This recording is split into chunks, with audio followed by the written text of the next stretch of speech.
Il y a un mot, c'est le mot le plus important. C'est le mot le plus important que démocratie, plus important que constitution. Mis à l'envers, ouais, plus important. C'est suffrage universel. Et qu'est-ce que c'est le suffrage universel dans les institutions de la République, entre guillemets? C'est la désignation d'acteurs politiques qui vont tout décider à notre place, tout décider à notre place, sans qu'on puisse les foutre dehors, et sans qu'on puisse rien dire. Et en plus, on les désigne parmi des gens qu'on n'a pas choisis, et qui sont toujours choisis. Ceux qui sont élus, c'est toujours ceux qui ont été poussés par les... Ce qui nous empêche de penser, c'est d'appeler suffrage universel ce qui ne devrait pas s'appeler comme ça. Le suffrage universel, ça devrait être un homme, une voix, okay, pour voter les lois. Et là, on n'aurait pas besoin de parti, puisqu'il n'y a pas d'élection. En tout cas, il n'y a pas d'élection pour voter les lois, puisque c'est nous qui votons les lois. Si c'est nous qui votons les lois, ce n'est pas les représentants. Et si ce n'est pas les représentants, il n'y a plus d'enjeu pour gagner les élections, il n'y a plus besoin de parti. C'est-à-dire que ce qui a permis aux banquiers de prendre le contrôle du politique depuis 300 ans, ce qui leur a permis de prendre le contrôle, c'est précisément l'élection. Parce que jusqu'à la fin des révolutions, jusqu'aux révolutions de la fin du XVIIIe, les plus riches, les marchands, et notamment les marchands d'argent, n'avaient pas le moyen d'avoir le pouvoir politique. Ils avaient contre eux le clergé, ils avaient contre eux les princes, ils avaient contre les nobles, ils avaient contre eux des tas de contre-pouvoirs. Ce qui s'est passé fin du XVIIIe, c'est qu'ils ont mis en place l'élection, c'est-à-dire ce qu'ils ont appelé suffrage universel, c'est-à-dire la désignation de maîtres. Le suffrage universel, ça devrait être nous qui votons nos lois. Non, non, ils ont bien pensé leur affaire. Ils ont dit le suffrage universel, ça va être la désignation de maîtres qui vont tout décider à votre place.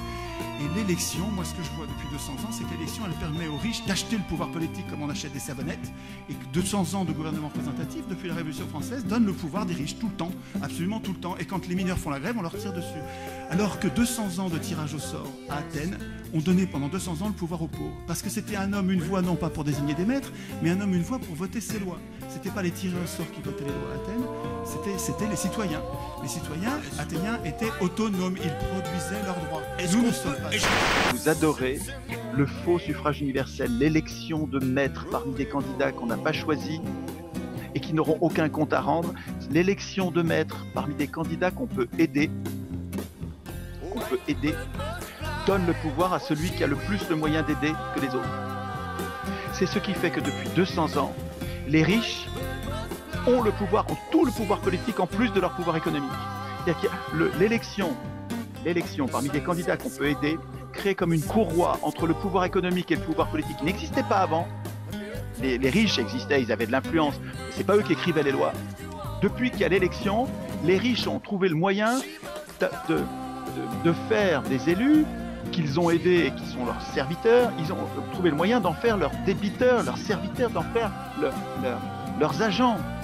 Donc, si vous voulez, toutes ces politiques qui vous paraissent aussi scandaleuses, comme si vous aviez affaire à des incompétents ou à des gens qui ne comprennent pas, vous dites qu'ils sont déconnectés de la réalité, mais c'est pas du tout ça. Quand vous diagnostiquez l'erreur et l'incompétence, vous vous interdisez de diagnostiquer la trahison.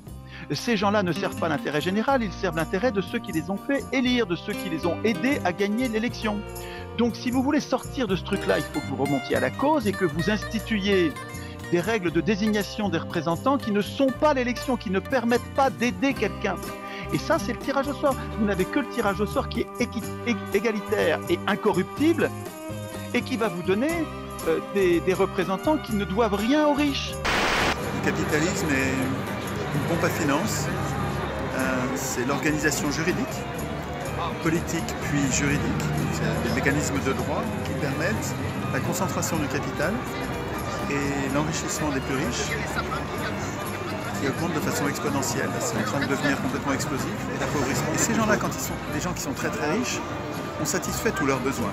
Ils ont déjà des dizaines de maisons, des dizaines de voitures, n'ont plus aucune façon de dépenser leur argent, ils ont déjà tous leurs besoins satisfaits. Et quand vous leur donnez des milliards en plus, cet argent-là, ils ne vont pas le dépenser. Donc, cet argent-là ne va pas circuler. Cet argent-là, ils vont vous le prêter. Ils disent qu'ils investissent. Ça veut dire qu'ils vont vous le prêter, c'est-à-dire qu'il faudra leur rendre. Il faudra leur rendre avec un intérêt ruineux. C'est-à-dire qu'en fait, l'argent que vous donnez aux super riches, il est perdu pour la société. Je répète, L'argent que vous donnez aux super riches, il est perdu pour la société. Quand la violence se déchaîne, la liberté cesse. C'est donc désormais le calme et l'ordre républicain qui doivent régner. Nous y mettrons tous les moyens, car rien ne se construira de durable tant qu'on aura des craintes pour la paix. C'est injuste, c'est hypocrite, c'est malhonnête de n'envisager cette violence comme si elle était isolée, comme si elle ne venait pas de quelque part. Je répète, c'est le violeur. Ce gars-là est en train de supprimer les cotisations sociales, il est en train de ruiner la sécurité sociale. Donc c'est une violence inouïe. Il faut voir comment les malades sont maltraités. Il est en train de goinfrer les riches en leur donnant 40 milliards de CICE à fonds perdus. Et en même temps, il pille ses victimes pauvres. Donc il crée une injustice sociale qui est une terrible violence. Et devant les violences qui sont la réaction à cette première violence, il joue les vierges effarouchées comme s'il accepterait jamais la violence. Ce qui se passe sur les ronds-points et sur les péages, c'est absolument inédit, quoi, hein. Ils sont en train de penser à leur représentation. Vous savez, ils font ce que nous devrions faire, nous les autres citoyens. Ils sont en train de penser les termes de leur représentation. Et ils commencent cette réflexion en refusant de faire confiance a priori. Ils veulent d'abord fixer les règles de la représentation avant de désigner des représentants. Nous, les citoyens, on devrait faire pareil. Nous acceptons d'élire des gens qui vont tout voter à notre place sans avoir du tout participé aux règles de l'élection. Comment on les désigne? Quel mandat ils ont? Est-ce qu'ils votent à notre place ou est-ce qu'ils préparent les décisions et que nous allons voter? Et comment on les contrôle? Comment on les révoque quand on n'est pas content? Jamais nous n'avons, nous les autres que les Gilets jaunes, hein, nous n'avons décidé. Et les Gilets jaunes nous montrent justement la leçon. C'est pour ça que ce qui se passe chez les Gilets jaunes, c'est révolutionnaire. Le fait qu'ils, au lieu de réclamer seulement des baisses d'impôts, plus de salaires, l'arrêt de la destruction des services publics, au lieu de s'en tenir aux conséquences de leur impuissance politique, ils commencent à penser aux causes de leur impuissance politique. Et ils sont en train, quand ils parlent de référendum d'initiative populaire, ils sont en train de s'approprier un outil que jamais les élus ne leur donneront. Et ils sont en train d'écrire les règles qui vont permettre de changer les choses beaucoup plus durablement que ce que ça n'a jamais été le cas.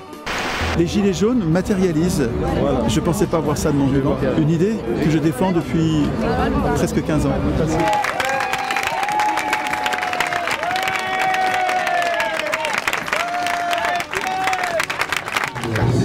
C'est vraiment un truc de fou.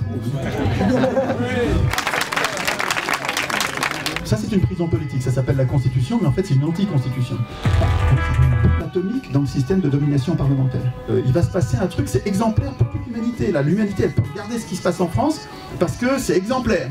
Nous devrions tous devenir gilets jaunes constituants unitaires. Vous vous souvenez de la devise de Voltaire? La règle, le projet de société de Voltaire, qu'on nous présente comme, que les riches nous présentent comme l'alpha et l'oméga des valeurs de la soi-disant démocratie.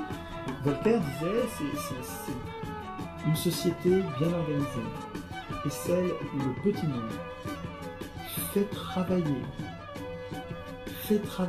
le grand nombre, est nourri par lui et le gouverne. Ce que nous appelons aujourd'hui République, c'est la même plutocratie, c'est la plutocratie dont nous parlions à l'instant. La République a été pensée par Thiers, Sieyès, puis Thiers, puis toute la bande de crapules, affairistes, banquiers, militaires qui ont tiré sur les mineurs en grève sans aucune pitié. Je veux dire, ça n'a absolument rien de républicain. Ce que nous appelons la République, ce que nous consentons sottement à appeler la République, c'est une raie privée. C'est une chose appropriée, c'est une chose publique qui a été appropriée, qui n'est donc plus publique. Donc tu me demandes le cadre, est-ce que la République en question peut être le cadre d'une démocratie? Non, pas du tout. Enfin, je veux dire, c'est peut-être que les institutions de la République pourraient nous... de la fausse République, la République des riches, donc la plutocratie actuelle, peut-être que ces institutions électives pourraient nous permettre d'accéder à la démocratie. Je crois plus à une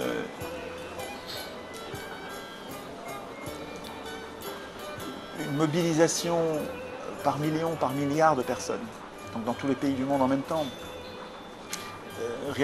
c'est Victor Hugo qui dit « Rien n'est plus fort qu'une idée dont l'heure est venue ». Si c'est l'heure, là, si c'est le moment que...